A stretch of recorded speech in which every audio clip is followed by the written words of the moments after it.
मैं हूं जयराम चौधरी और आप सभी का स्वागत है साइंस ग्रो द बेस्ट में आपके अपने चैनल पर। फ्रेंड्स, ये मैंने चैनल बनाया है 9th और 10th के उन स्टूडेंट्स के लिए जो एनसीईआरटी को फॉलो करते हैं।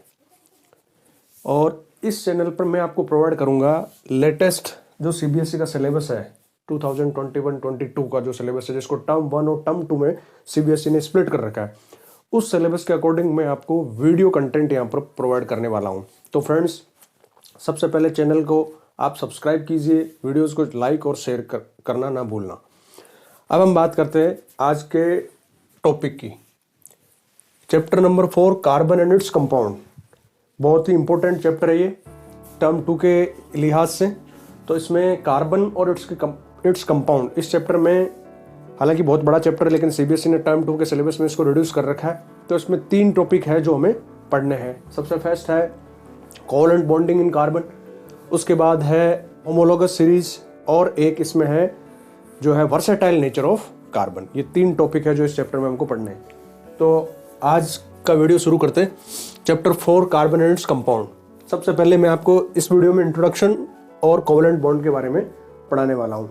Carbon is a very important element for human being because carbon is found in our body as well as carbon is found in our food, carbon is found in medicine, in books, everywhere carbon is there।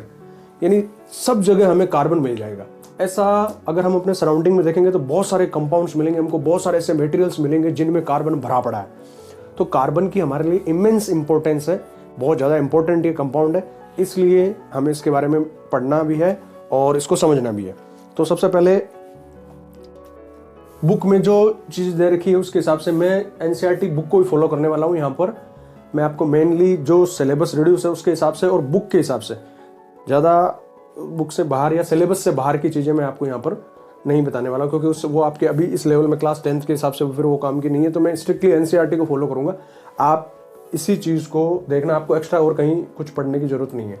तो सबसे पहले इसमें हम बात करते हैं carbon की percentage. यहाँ पर एक क्वेश्चन बन सकता है, एमसीक्यू क्वेश्चन बन सकता है कि what is the percentage of carbon on earth crust as well as what is the percentage of carbon in air.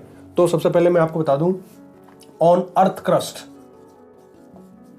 Carbon is found only 0.02%।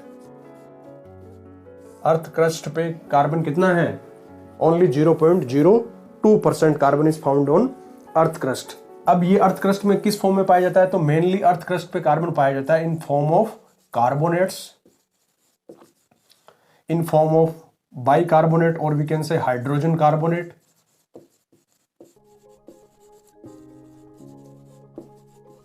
In form of coal and petroleum. Carbonates जैसे हम देखें, aluminium hydrogen carbonate हो गया। So mainly carbon earth crust पे कितना पाया जाता है? Only 0.02% in form of carbonate, bicarbonates, coal and petroleum. अब हम बात करते हैं कि what is the percentage of carbon in air. Carbon in air, in air as we know that carbon is found in form of carbon dioxide gas. Atmosphere में, air में ये gases form में मिलेगा हमको, और किस फॉर्म में मिलेगा? कार्बन डाइऑक्साइड गैस की फॉर्म में मिलेगा। तो कार्बन डाइऑक्साइड की गैस की परसेंटेज एयर में कितनी है? वही परसेंटेज कार्बन की होगी। कार्बन डाइऑक्साइड गैस की परसेंटेज होती है 0.03%। So carbon is found in air only 0.03%। जैसे हम एयर का कंपोजिशन देखते हैं ना, उसमें नाइट्रोजन 78% है, ऑक्सीजन 21% है और कार्बन डाइऑक्साइड 0.03% है। तो 0.03% carbon is found in air and 0.02% carbon found in on earth crust. ठीक है, अब हम इससे कार्बन के बारे में थोड़ा जान लेते हैं कि कार्बन का एटॉमिक स्ट्रक्चर कैसी है, कार्बन का एटॉमिक नंबर क्या है, इलेक्ट्रॉन, प्रोटॉन और न्यूट्रॉन के बारे में वो जानना जरूरी है। फिर उसके हिसाब से हम हमारा जो नेक्स्ट टॉपिक है उस पर आएंगे, कोवैलेंट बॉन्ड। यहाँ पर मेन कोवैलेंट बॉन्ड ही है, उसी को समझना है कि कार्बन कोवैलेंट बॉन्ड क्यों बनाता है और कोवैलेंट बॉन्ड कहते कैसे हैं, डेफिनेशन वगैरह, वो सारी चीजें मैं आपको यहाँ पर बताने वाला हूँ। तो atomic number of carbon is 6। Carbon का एटॉमिक नंबर कितना होता है? 6 होता है। ठीक है, कार्बन एटॉमिक नंबर 6। अगर हम इसका सिंबल लिखे तो हम ऐसे लिखते हैं कार्बन C612। ठीक है, जैसे हमने 9th में पढ़ा है कि यहाँ पर हम सिंबल लिखते हैं किसी भी एलिमेंट का, नीचे जो लिखा होता है वो क्या होता है? वो इसका एटॉमिक नंबर होता है, जिसको हम Z से डिनोट करते हैं। ठीक है, ये ऊपर जो लिखा होता है ये क्या होता है? ये मास नंबर होता है जिसको हम ए से डिनोट करते हैं। मास नंबर क्या होता है? Sum of proton plus neutron, proton plus neutron. और एटॉमिक नंबर क्या होता है? Number of proton, number of proton. तो देखो कार्बन में नंबर ऑफ प्रोटॉन कितने हैं? 6 है, इसीलिए इसका एटॉमिक नंबर 6 है। कार्बन में नंबर ऑफ न्यूट्रॉन्स कितने हैं?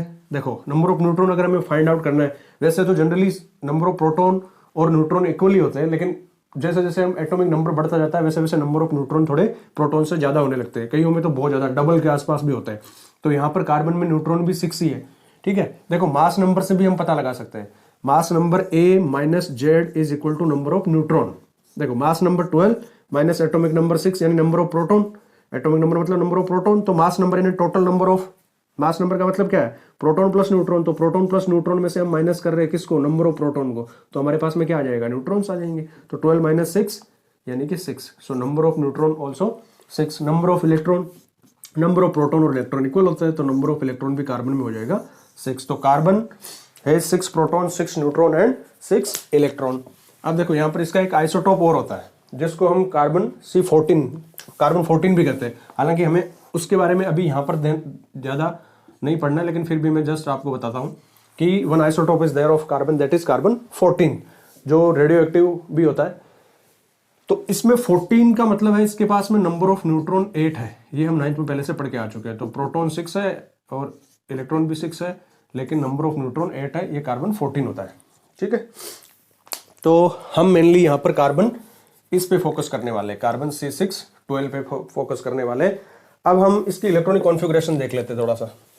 तो कार्बन की इलेक्ट्रॉनिक कॉन्फ़िगरेशन के लिए अगर हम कार्बन का ये न्यूक्लियस हमने ड्रॉ किया कि ये कार्बन का न्यूक्लियस है, ठीक है, ये न्यूक्लियस है, इसमें 6 प्रोटॉन और 6 न्यूट्रॉन होते हैं। न्यूक्लियस के बाहर ये ऑर्बिट्स होते हैं जिनमें इलेक्ट्रॉन्स होते हैं, ठीक है, ये ऑर्बिट्स है। अब कार्बन में 2 ऑर्बिट बनेंगे। क्यों बनेंगे? क्योंकि अगर हम देखें कार्बन का एटॉमिक नंबर जो है वो है 6, ठीक है, 6 एटॉमिक नंबर है। तो इलेक्ट्रॉन डिस्ट्रीब्यूशन अगर हम करें तो फर्स्ट K सेल फिर L सेल, K सेल में आ जाएंगे मैक्सिमम 2 इलेक्ट्रॉन। कार्बन का एटॉमिक नंबर 6 है तो कार्बन के पास 6 इलेक्ट्रॉन है। इन K सेल 2, इन L सेल 4 इलेक्ट्रॉन। चलो ड्रॉ करते हैं। ये हो गया K सेल में 1 इलेक्ट्रॉन, ये हो गया K सेल में दूसरा इलेक्ट्रॉन। तो आगे 2, अब 4 L सेल में, तो 4 इलेक्ट्रॉन L सेल में बना देते हैं, 1 2 3 और 4। आप इनको डॉट से भी शो कर सकते हो या इस तरह से क्रॉस से भी हम इनको शो कर सकते हैं। So there are 6 electron in carbon. तो ये हो गया इसका configuration, electronic configuration. K shell में 2 और 4, L सेल में 4 इलेक्ट्रॉन इसके पास में होते हैं। अब हम बात करते हैं कार्बन की वैलेंसी के बारे में। देखो सबसे जो कार्बन की जो यूनिक बनाती है ना कार्बन को, जिस वो चीज है इसकी वैलेंसी। कार्बन की वैलेंसी कितनी होगी? गेस करो देखें। जैसा हमने 9th तो पढ़ा है, वैलेंसी, कार्बन की वैलेंसी या किसी भी एलिमेंट की वैलेंसी कौन डिसाइड करता है? Valency is combining capacity. पहले तो ये चीज की वैलेंसी होती क्या है? तो combining capacity of atom is valency. Valency को डिसाइड करने वाले होता है वैलेंस इलेक्ट्रॉन। सो वैलेंसी को डिसाइड कौन करेगा? Number of valence electron, number of valence electron. अब वैलेंस इलेक्ट्रॉन कार्बन में कितने हैं? वैलेंस इलेक्ट्रॉन होते क्या है? वैलेंस इलेक्ट्रॉन में यानी वैलेंस सेल के इलेक्ट्रॉन। वैलेंस सेल कौन सा होता है? Outer most shell of the any atom. Outer most shell, सबसे बाहर वाला सेल कौन सा बन रहा है? अगर उसमें केवल एक ही सेल है K सेल, तो वही उसका वैलेंस सेल हो गया। अगर उसमें L सेल बन रहा है तो वो उसका वैलेंस सेल है, M बन रहा है तो वो उसका वैलेंस, यानी आउटर मोस्ट देखना है हमें। तो यहाँ पर आउटर मोस्ट सेल कौन सा है? L shell. तो L सेल इसका वैलेंस सेल है। और वैलेंस सेल में इलेक्ट्रॉन यहाँ पर कितने हैं? 4। तो कार्बन की वैलेंसी कितनी हो गई? 4। Valency of carbon is 4। अब 4 क्यों होती है? इसका एक मैंने आपको बताया था, 9th में था एक, कि भाई अगर वैलेंस सेल में एक इलेक्ट्रॉन है, वैलेंस सेल में इलेक्ट्रॉन्स, और फिर वैलेंसी हम देखते थे, वैलेंसी कितनी होगी? नंबर ऑफ वैलेंस इलेक्ट्रॉन के हिसाब से। देखो अगर नंबर ऑफ वैलेंस इलेक्ट्रॉन 1 है तो उसकी वैलेंसी भी 1 होती है। अगर वैलेंस इलेक्ट्रॉन 2 है तो वैलेंसी भी 2 होती है। अगर वैलेंस इलेक्ट्रॉन 3 है तो उसकी वैलेंसी भी 3 होती है। अगर वैलेंस इलेक्ट्रॉन 4 है तो उसकी वैलेंसी 4 होती है। अगर 5 है तो अब यहाँ हमें 8 में से माइनस करना है। अगर वैलेंस इलेक्ट्रॉन 5 है तो यहाँ पर वैलेंसी हो जाएगी 8 माइनस 5 3। ये नेगेटिव वैलेंसी वाले एलिमेंट यहाँ से स्टार्ट होता है। फिर अगर वैलेंस इलेक्ट्रॉन 6 है तो 8 माइनस 6 वैलेंसी 2। अगर वैलेंस इलेक्ट्रॉन 7 है तो वैलेंसी 8 माइनस 7 1, अगर वैलेंस इलेक्ट्रॉन 8 है तो वैलेंसी 8 - 8 0, जैसी नोबल गैसेस में होता है। तो ये वैलेंसी वाला कंसेप्ट था। तो कार्बन के पास 4 वैलेंस इलेक्ट्रॉन है तो इसकी वैलेंसी हो गई 4। और ये टेट्रा वैलेंसी, 4 को हम टेट्रा करते हैं, तो ये टेट्रा वैलेंसी ही कार्बन को यूनिक बनाती है। इसी की वजह से कार्बन की सारी प्रॉपर्टीज होती है। तो अब हम उस पर थोड़ा डिस्कस करते हैं। बॉन्ड के बारे में मैं आपको बता रहा हूँ। तो अभी हमने 3rd चैप्टर में आयोनिक बॉन्ड के बारे में पढ़ा है। आयोनिक बॉन्ड क्या होता है? The bond which is formed by the transfer of electron between 2 atom. Ionic bond में क्या होगा कि एक एटम अपना इलेक्ट्रॉन दूसरे एटम को देगा, तो यहाँ गेनिंग और लूजिंग ऑफ इलेक्ट्रॉन होती है। और इस तरह से इनके बीच में जो बॉन्ड बनता है उसको हम आयोनिक बॉन्ड कहते हैं। जैसे NaCl, सोडियम का एटॉमिक नंबर 11 है, इसके पास valence shell, outer most shell में 1 इलेक्ट्रॉन है। अगर ये 1 इलेक्ट्रॉन छोड़ दे तो इसके पास 8 ऑक्टेट कंप्लीट है, तो ये अपना 1 इलेक्ट्रॉन इसको क्लोरीन को देता है। क्लोरीन के पास 1 कम है ऑक्टेट कंप्लीट करने के लिए, 287 इसका कॉन्फ़िगरेशन है। तो इस तरह से 1 इलेक्ट्रॉन सोडियम से क्लोरीन को दे रहा है। तो ये जो ट्रांसफर ऑफ इलेक्ट्रॉन है from one atom to other atom, इससे इन दोनों के बीच में जो बॉन्डिंग हुई, जो बॉन्ड बना, उसको हम कहेंगे आयोनिक बॉन्ड। यहां पर इसने अपना इलेक्ट्रॉन दिया, लूज किया, तो ये बन गया एनायन, और इसने अपना इलेक्ट्रॉन 1 इलेक्ट्रॉन एक्स्ट्रा इसने गेन किया, तो ये बन गया एनायन, और ये कैटायन बन गया। ठीक है, अब हम बात कर लेते हैं कोवलेंट बॉन्ड की। कोवलेंट बॉन्ड क्या होता है? तो कोवलेंट बॉन्ड की डेफिनेशन है कि bond which forms between 2 atoms by sharing of an electron pair. यहां पर इलेक्ट्रॉन पेयर का मतलब हो गया 2 इलेक्ट्रॉन, 1 पेयर ऑफ इलेक्ट्रॉन मतलब 2 इलेक्ट्रॉन। तो यहां पर 2 इलेक्ट्रॉन की शेयरिंग होती है, नॉट ट्रांसफर ऑफ इलेक्ट्रॉन की कंप्लीटली कोई इलेक्ट्रॉन निकल के एक से दूसरे में चला जाएगा, एक के आउटर मोस्ट सेल में से निकल के दूसरे के आउटर मोस्ट सेल में चला जाएगा, ऐसा नहीं होता। यहां पर वो इलेक्ट्रॉन उसके पास भी रहता है और दूसरे के साथ पास में भी रहता है, यानी शेयरिंग होती है बीच में कि भाई मेरा भी है और तेरा भी है, हम दोनों का है, शेयर कर लिया इस तरह से। जैसे हाइड्रोजन की बात करें, सिंपल ये एक कोवलेंट कंपाउंड है जिसमें कोवलेंट बॉन्ड है। यहां पर हाइड्रोजन के 2 एटम है, हाइड्रोजन के पास 1 इलेक्ट्रॉन होता है। अब इसको अपना हीलियम जैसा कॉन्फ़िगरेशन हो जाएगा, अगर इसका नोबल गैस जैसा, अगर इसका 2 इलेक्ट्रॉन इसके आउटर मोस्ट सेल में हो जाएंगे तो ये स्टेबल हो जाएगा। तो ये 2 इलेक्ट्रॉन कैसे करें? तो इसके लिए क्या करते हैं कि 2 हाइड्रोजन एटम अपना इलेक्ट्रॉन शेयर करते हैं, दोनों अपना अपना। तो ये वाला जो इसका इलेक्ट्रॉन है और ये वाला इलेक्ट्रॉन इस हाइड्रोजन एटम का है, दोनों जब कोवलेंट बॉन्ड फॉर्म करेंगे तो इस तरह से ये दोनों, ये वाला इलेक्ट्रॉन इसका है और ये वाला इलेक्ट्रॉन इसका है। अब ये इसके इस हाइड्रोजन के आउटर मोस्ट सेल में भी है दोनों इलेक्ट्रॉन, और इस हाइड्रोजन के आउटर मोस्ट सेल में भी दोनों इलेक्ट्रॉन है। तो इस तरह से इन दोनों के बीच में ये जो फॉर्म हुआ, ये सिंगल बॉन्ड फॉर्म हुआ, ये सिंगल कोवलेंट बॉन्ड है। ठीक है, अगर 2 इलेक्ट्रॉन की शेयरिंग हो रही है तो सिंगल बॉन्ड बनेगा। अगर मान लो यहां पर 4 इलेक्ट्रॉन शेयर हो रहे हैं तो 2 इलेक्ट्रॉन का मतलब हो गया 1 पेयर 1 बॉन्ड, फिर ये 2 इलेक्ट्रॉन मतलब 1 पेयर, तो डबल बॉन्ड बन जाता है। जैसे बहुत सा कार्बन के बीच में डबल बॉन्ड भी बनता है, ऑक्सीजन के बीच में डबल बॉन्ड बनता है। तो यहाँ पर डबल बॉन्ड का मतलब है कि 4 इलेक्ट्रॉन शेयर्ड है। ठीक है, ट्रिपल बॉन्ड भी बनता है, जैसे नाइट्रोजन के बीच में ट्रिपल बॉन्ड बनता है, तो 1 बॉन्ड मीन्स 2 इलेक्ट्रॉन। तो यहाँ पर कितने बॉन्ड है? 3 बॉन्ड, ट्रिपल बॉन्ड है। 3 बॉन्ड का मतलब टोटल कितने इलेक्ट्रॉन शेयर्ड हुए? 6 शेयर्ड इलेक्ट्रॉन यहाँ पर है। तो अब कार्बन किस तरह से कोवलेंट बॉन्ड फॉर्म करता है उसके बारे में हम पढ़ते हैं। Bond, why carbon forms covalent bond, why carbon not form ionic bond. Ionic bond क्यों नहीं बनता कार्बन में, कोवलेंट बॉन्ड ही क्यों बनता है? तो हम यहाँ समझते हैं कि कार्बन को कोवलेंट बॉन्ड बनाने की जरूरत क्यों पड़ती है, या कार्बन कोवलेंट बॉन्ड क्यों बनाता है। देखो, कार्बन की वैलेंसी कितनी होती है? सबसे पहले तो ये समझते हैं कि बॉन्ड क्यों बनाता है, कि किसी भी एलिमेंट की रिएक्टिविटी जो होती है वो क्यों होती है? Because it want to complete its octet. ये अपना ऑक्टेट कंप्लीट करना चाहता है, यानी आउटर मोस्ट सेल में 8 इलेक्ट्रॉन होना चाहिए, इसीलिए हर एलिमेंट की रिएक्टिविटी होती है। तो जो आयोनिक कंपाउंड्स बनाते हैं, जो एलिमेंट्स मेटल और नॉन मेटल मिलकर, वो अपना ऑक्टेट कैसे कंप्लीट करते हैं? By transfer of electrons, by transfer of electron. ठीक है, लेकिन कार्बन को अपना ऑक्टेव कंप्लीट करना है। जैसे अगर हम कार्बन को देखें तो कार्बन के पास 6 इलेक्ट्रॉन है। अब कार्बन का ये न्यूक्लियस है, ये फर्स्ट सेल है, इसमें इसके पास में 2 इलेक्ट्रॉन है, और सेकंड सेल में इसके पास में 4 इलेक्ट्रॉन है। अब इसके नियर बाई नोबल गैस जैसा अगर इसका कॉन्फ़िगरेशन हो जाए तो इसका ये स्टेबल हो जाएगा। तो अगर कार्बन नियोन के जैसा होना चाहिए तो इसके आउटर मोस्ट में कितने इलेक्ट्रॉन होने चाहिए? 8 इलेक्ट्रॉन होने चाहिए। अभी इसके पास कितने हैं? 4, यानी इसको 4 और चाहिए। पहली बात, जब अगर ये 4 इलेक्ट्रॉन गेन करता है, इफ इट गेन 4 इलेक्ट्रॉन, मान लो ये 4 इलेक्ट्रॉन गेन करता है और 8 हो जाते हैं, यहां पर ये 8 हो गए, तो ये बनाएगा C4- एनायन, और ये हो जाएगा कैसा? नियोन के जैसा। एक सिचुएशन तो ये है। दूसरी कंडीशन ये है जो यहां पर है कि अगर मान लो कार्बन के पास में अभी फर्स्ट सेल में 2 इलेक्ट्रॉन है और सेकंड सेल में 4 इलेक्ट्रॉन है, 4 है। अगर ये चारों इलेक्ट्रॉन अपने छोड़ दे, if it lose 4 outermost electron, तो ये हो जाएगा हीलियम के जैसा, ठीक है। अगर 4 इलेक्ट्रॉन इसने लूज कर दिया तो ये हो जाएगा हीलियम के जैसा, तब फिर इसकी कंडीशन बनेगी C4+ कैटायन। तो ये दोनों ही सिचुएशन इसमें पॉसिबल नहीं है, इसलिए ये आयोनिक बॉन्ड नहीं बनाता, ये कोवलेंट बॉन्ड बनाता है।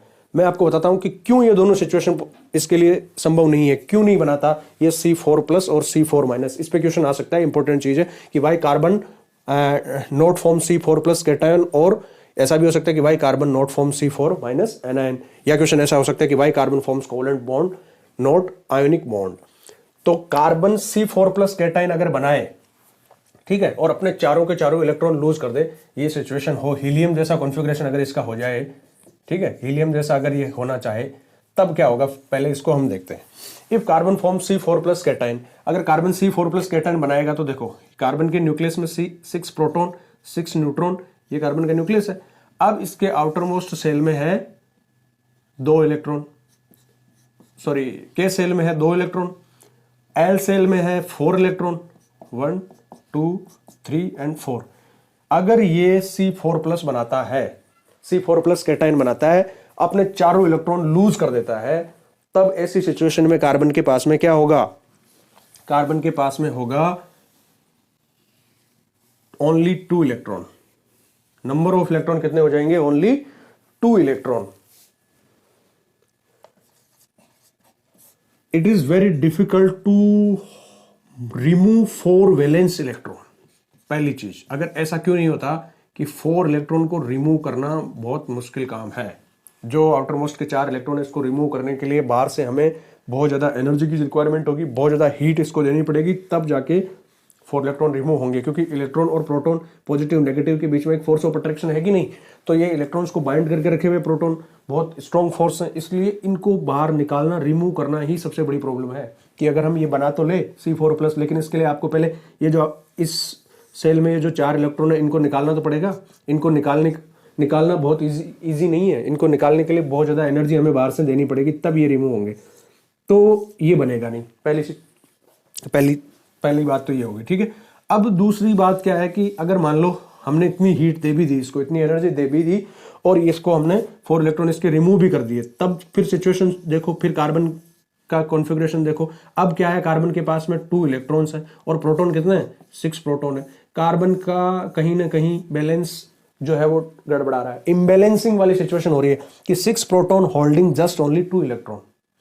सो 6 प्रोटॉन केवल 2 इलेक्ट्रॉन को होल्ड करके रखे हुए, कहीं ना कहीं ऐसा होगा कि इसका एटम स्टेबल नहीं रहेगा, इसलिए ये सिचुएशन नहीं होती कि कार्बन C4+ नहीं बनाता। तो आप इसमें 2 पॉइंट लिखना कि why carbon not form C4+ cation, first extra और large heat of energy, large energy is required to remove 4 electron from valence shell. Second चीज लिखना कि 2 electron hold by 6 protons, or we can say that 6 protons are holding just only 2 electron, so it is not possible that carbon form C4+ cation. अब second situation की बात करते हैं, if carbon form C4- anion, anion कब बनेगा, जब carbon हो जाएगा नियोन के जैसा, यानी इसके पास में इलेक्ट्रॉन्स आउटर मोस्ट में हो जाएंगे 8।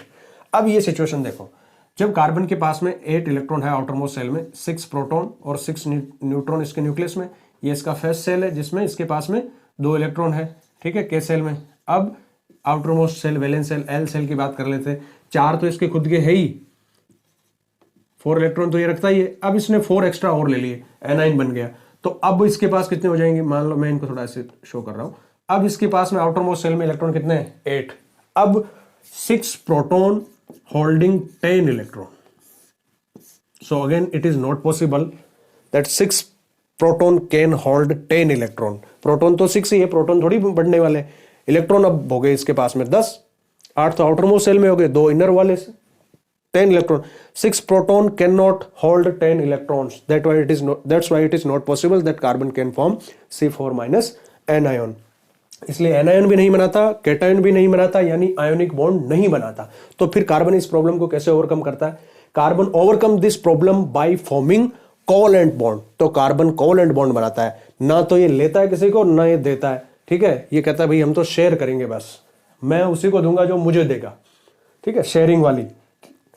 तो शेयरिंग से ये कोवलेंट बॉन्ड बनाता है। How carbon form covalent bond, अब हम इस पर डिस्कस कर लेते हैं।